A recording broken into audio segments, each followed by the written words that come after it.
ആകാശവാണി. നമസ്കാരം. പ്രത്യേക വാർത്താ ബുള്ളറ്റിൻ വായിക്കുന്നത് അനിൽകുമാർ.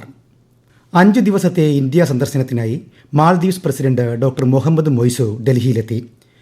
രാഷ്ട്രപതി ദ്രൗപദി മുർമു, പ്രധാനമന്ത്രി നരേന്ദ്രമോദി എന്നിവരുമായി നാളെ അദ്ദേഹം കൂടിക്കാഴ്ച നടത്തും.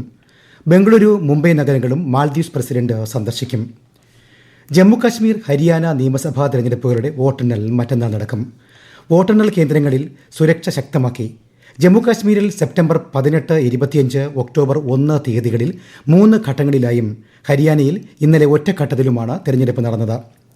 നിർമ്മിത ബുദ്ധി ആഗോളക്രമത്തിലെ ഏറ്റവും സുപ്രധാന ഘടകമാവുകയാണെന്ന് വിദേശകാര്യമന്ത്രി എസ് ജയശങ്കർ. നിർമ്മിത ബുദ്ധിയിൽ കരുത്താർജിക്കുന്ന രാജ്യങ്ങൾ ആഗോളതലത്തിൽ ശക്തരാകുമെന്നും അദ്ദേഹം പറഞ്ഞു. ന്യൂഡൽഹിയിൽ 3ാമത് കൌടില്യ സാമ്പത്തിക സമ്മേളനത്തിൽ സംസാരിക്കുകയായിരുന്നു അദ്ദേഹം. മലയാള സിനിമാ നിർമ്മാണ രംഗത്ത് പുത്തൻ പ്രവണത കൊണ്ടുവന്ന വ്യക്തിയാണ് PV ഗംഗാധരൻ എന്ന കേന്ദ്ര സഹമന്ത്രി സുരേഷ് ഗോപി. ചലച്ചിത്ര നിർമ്മാതാവും മാതൃഭൂമി ഡയറക്ടറുമായിരുന്ന PV ഗംഗാധരന്റെ ഓർമ്മദിനത്തിന്റെ ഭാഗമായി കോഴിക്കോട് നടന്ന ചലച്ചിത്ര ശില്പശാലയുടെ സമാപന ചടങ്ങ് ഉദ്ഘാടനം ചെയ്യുകയായിരുന്നു കേന്ദ്ര സഹമന്ത്രി. ശബരിമലയിൽ ഇത്തവണ സ്പോട്ട് ബുക്കിംഗ് ഉണ്ടാകില്ലെന്നും വെർച്വൽ ബുക്കിംഗ് വഴി ദിവസേന 80,000 ഭക്തജനങ്ങളെ പ്രവേശിപ്പിക്കാനാണ് തീരുമാനമെന്നും മന്ത്രി VN വാസവൻ. നിലയ്ക്കലിലും എരുമേലിയിലും കൂടുതൽ പാർക്കിംഗ് ക്രമീകരണം ഏർപ്പെടുത്തിയതായും അദ്ദേഹം പറഞ്ഞു. സംസ്ഥാനത്ത് മഴ ശക്തമാകുമെന്ന് കേന്ദ്ര കാലാവസ്ഥാ വകുപ്പ്. ഇന്ന് ഇടുക്കി, മലപ്പുറം, വയനാട് ജില്ലകളിൽ ഓറഞ്ച് ജാഗ്രതാ നിർദ്ദേശവും പത്തനംതിട്ട, എറണാകുളം, തൃശൂർ, പാലക്കാട്, കോഴിക്കോട്, കണ്ണൂർ, കാസർഗോഡ് ജില്ലകളിൽ മഞ്ഞ ജാഗ്രതാ നിർദ്ദേശവും നൽകിയിട്ടുണ്ട്. കേരള, കർണാടക, ലക്ഷദ്വീപ് തീരങ്ങളിൽ മത്സ്യബന്ധനത്തിനും വിലക്കുണ്ട്. ബേപ്പൂർ അന്താരാഷ്ട്ര ജലോത്സവം സീസൺ 4 വിപുലമായി സംഘടിപ്പിക്കുമെന്ന് മന്ത്രി PA മുഹമ്മദ് റിയാസ്. ഡിസംബർ 27, 28, 29 തീയതികളിലാണ് മേള.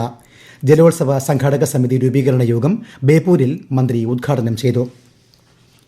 ക്ഷേത്രവും ക്ഷേത്രകലകളും കേരളത്തിന്റെ സാംസ്കാരിക മണ്ഡലം കൂടിയാണെന്ന് മന്ത്രി OR കേളു. കലാകാരന്മാരും കവികളും സാഹിത്യകാരന്മാരും കൂടി ചേർന്നാണ് ഇന്നത്തെ കേരളം രൂപപ്പെടുത്തിയതെന്നും മന്ത്രി പറഞ്ഞു. 2022 കേരള ക്ഷേത്രകല അക്കാദമി പുരസ്കാരങ്ങൾ കണ്ണൂർ എരിപുരത്ത് വിതരണം ചെയ്യുകയായിരുന്നു മന്ത്രി. ഇതര സംസ്ഥാനങ്ങളെ അപേക്ഷിച്ച് ജനസാന്ദ്രത കൂടിയ സംസ്ഥാനമാണെങ്കിലും ഭക്ഷ്യസുരക്ഷയിലും പൊതുവിപണിയിലെ സർക്കാരിന്റെ ഇടപെടലുകളിലും കേരളം അഭിമാനകരമായ വിധം മുൻപന്തിയിലാണെന്ന് മന്ത്രി GR Anil. Chavara Kottukad Supplyco super market ഉദ്ഘാടനം ചെയ്യുകയായിരുന്നു അദ്ദേഹം. തദ്ദേശ സ്ഥാപനങ്ങളിലെ അഴിമതി, സേവനങ്ങൾ ബോധപൂർവം വൈകിപ്പിക്കൽ തുടങ്ങിയവയെക്കുറിച്ചുള്ള പരാതി നൽകാൻ 15 ദിവസത്തിനുള്ളിൽ വാട്സാപ്പ് നമ്പർ സജ്ജമാക്കുമെന്ന് മന്ത്രി MB രാജേഷ്. വകുപ്പിന്റെ ആഭ്യന്തര വിജിലൻസ് നിരീക്ഷണം ശക്തമാക്കുമെന്നും മന്ത്രി സാമൂഹ്യ മാധ്യമ പോസ്റ്റിൽ വ്യക്തമാക്കി. സംസ്ഥാനത്ത് ഉന്നത മൂല്യമുള്ള വിളകളുടെയും മൂല്യവർദ്ധിത കൃഷിയുടെയും പ്രോത്സാഹനം ഉറപ്പാക്കുമെന്ന് മന്ത്രി P പ്രസാദ്. കണ്ണൂർ കൃഷി വിജ്ഞാന കേന്ദ്രത്തിലെ ജൈവ നിയന്ത്രണ ലബോറട്ടറി ഉദ്ഘാടനം ചെയ്യുകയായിരുന്നു മന്ത്രി. ദുബായിൽ നടക്കുന്ന 2020 വനിതാ ലോകകപ്പ് ക്രിക്കറ്റിൽ ഇന്ത്യയ്ക്ക് ജയം. പാകിസ്ഥാനെ 6 വിക്കറ്റിനാണ് ഇന്ത്യ തോൽപ്പിച്ചത്. ആദ്യം ബാറ്റ് ചെയ്ത പാകിസ്ഥാൻ നിശ്ചിത 20 ഓവറിൽ 8ന് 105 റൺസ് എടുത്തു. ഇന്ത്യ 18.5 ഓവറിൽ 4 വിക്കറ്റ് നഷ്ടത്തിൽ ലക്ഷ്യത്തിലെത്തി. ഇന്ത്യ ബംഗ്ലാദേശ് പുരുഷ 2020 ക്രിക്കറ്റ് പരമ്പരയിലെ ആദ്യ മത്സരത്തിന് ഗ്വാളിയോറിൽ തുടക്കമായി. ടോസ് നേടിയ ഇന്ത്യ ബംഗ്ലാദേശിനെ ബാറ്റിംഗിന് അയച്ചു. ഒടുവിൽ വിവരം ലഭിക്കുമ്പോൾ ബംഗ്ലാദേശ് 19 ഓവറിൽ 9 വിക്കറ്റിന് 120 റൺസ് എടുത്തിട്ടുണ്ട്.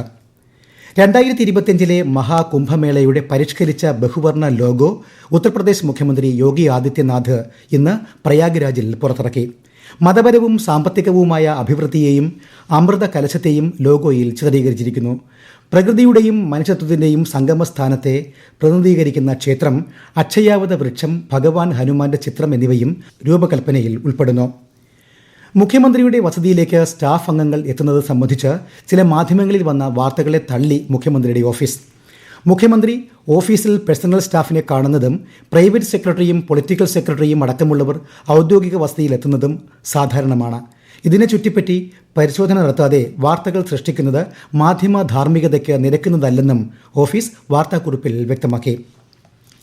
ആകാശവാണിയിലൂടെ വാർത്താ അവതരണത്തിലെ ജനകീയ ശബ്ദമായിരുന്ന M രാമചന്ദ്രനെ അനുസ്മരിക്കാൻ തിരുവനന്തപുരം പ്രസ് ക്ലബ്ബിൽ നാളെ യോഗം സംഘടിപ്പിക്കും. സമൂഹത്തിന്റെ വിവിധ മേഖലകളിലെ പ്രമുഖരും M രാമചന്ദ്രന്റെ സഹപ്രവർത്തകരും പങ്കെടുക്കും. 48ാമത് വയലാർ അവാർഡ് പ്രഖ്യാപിച്ചു. അശോകൻ ചരിവിലിന് കാട്ടൂർ കടവ് എന്ന പുസ്തകത്തിനാണ് പുരസ്കാരം. പ്രത്യേക വാർത്താ ബുള്ളറ്റിൻ കഴിഞ്ഞു. അടുത്ത വാർത്താ പ്രക്ഷേപണം നാളെ രാവിലെ 6:45-ന്.